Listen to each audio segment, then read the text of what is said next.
fully restored and redeemed. Your life fully restored, your marriage or situation fully restored, redeemed.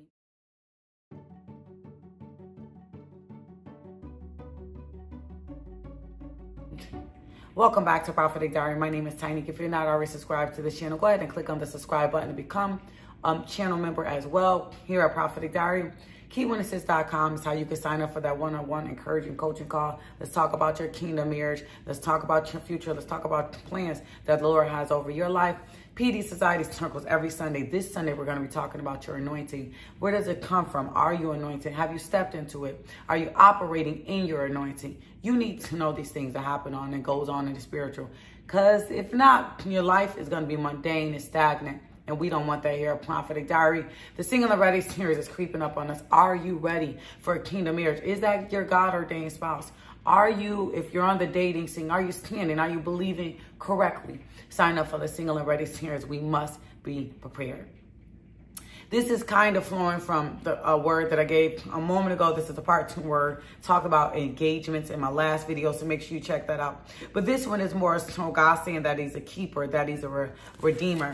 And you guys know all about the Shunammite woman, right? So there's this woman, and she's helping the prophet out. And he promised her that she will have a child. The child dies.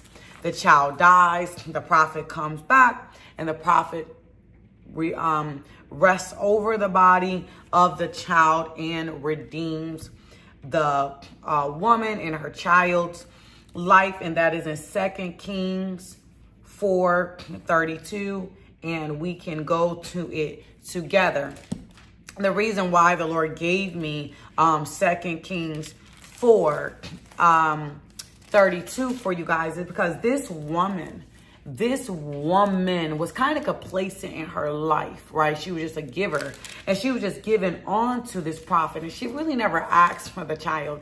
Sometimes in our lives, we can get to a place that we're not even really asking God for much because we're so complacent. Her servant actually had to step in and say to the prophet, hey, you know, she really deep down inside really want a child. And we don't ever want, you know, when Elijah is at our house, when a prophet is at your house, or God is at your house, and he's asking, what do you need? What do you want? Don't get so complacent in your title and the things that you have that you don't say, God, I need help in my kingdom marriage. I need help in my finances. I want this. I'm still dreaming of that. Or I want a successful business. And this, the servant speaks up for her. So Elijah blesses her, tells her you're going to have a child. A year later, she has a child. The child gets sick. This is the part in verse 32 I wanted to read. When Elijah reached the house, there was the boy lying dead on his couch. He went in, shut the door on the two of them, and prayed to the Lord. Then he got on the bed and lay on the body, mouth to mouth, eyes to eyes, hands to hands. As he stretched himself out on him, the body of the boy became warm. Elijah turned away and walked back and forth in the room, and then got on the bed and stretched out on him once more. The body sneezed 7 times. 7 is completion. And he opened his eyes. God is saying, I am coming face to face with you for your blessings. I am coming face to face with you and your kingdom spouse about your marriage. Face to face, because there's things, there's plans, there's churches and houses and ministries that need to be built through you guys.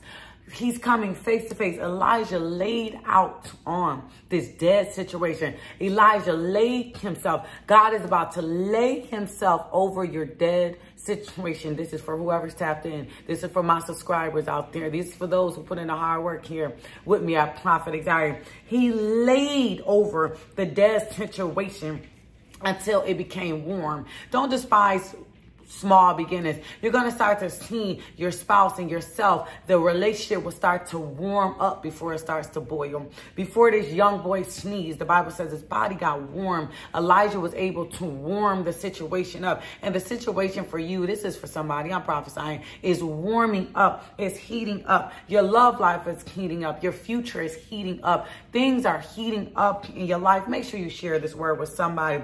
And then the boy sneezed. Hachu, hachu, hachu. He blessed blessings on top of blessings. And his eyes were open. Your spouse's eyes is going to be open. Your eyes is going to be open to the fact that your God can restore your situation, that your God is a redeemer. God will get the glory. You're going to see that God is sending help, that God is reviving it and restoring it. And he's going to lay out face to face with you. You're going to have to face some things. You got to see yourself correctly in your situation. I said in the Coffee and Revelations live this morning, that there's power and agreement, and God is coming into agreement with you in your heart and your heart's desires regarding your kingdom marriage, regarding your future, regarding your life. Unlike this woman, she got to the point she didn't even ask. She just didn't believe. But God says, I'll send someone that can speak up for you, and you're going to see the miracles happen in your life, and I'm going to restore the dead things and redeem you back to where you were originally supposed to be. He's going to redeem, restill, and restore and rebuild your life, family. I thank God for this word. If you feel led to give on to the word, hashtag redeemer, hashtag restored, hashtag my God is good. I love you, family. See you on the live. Talk to you soon.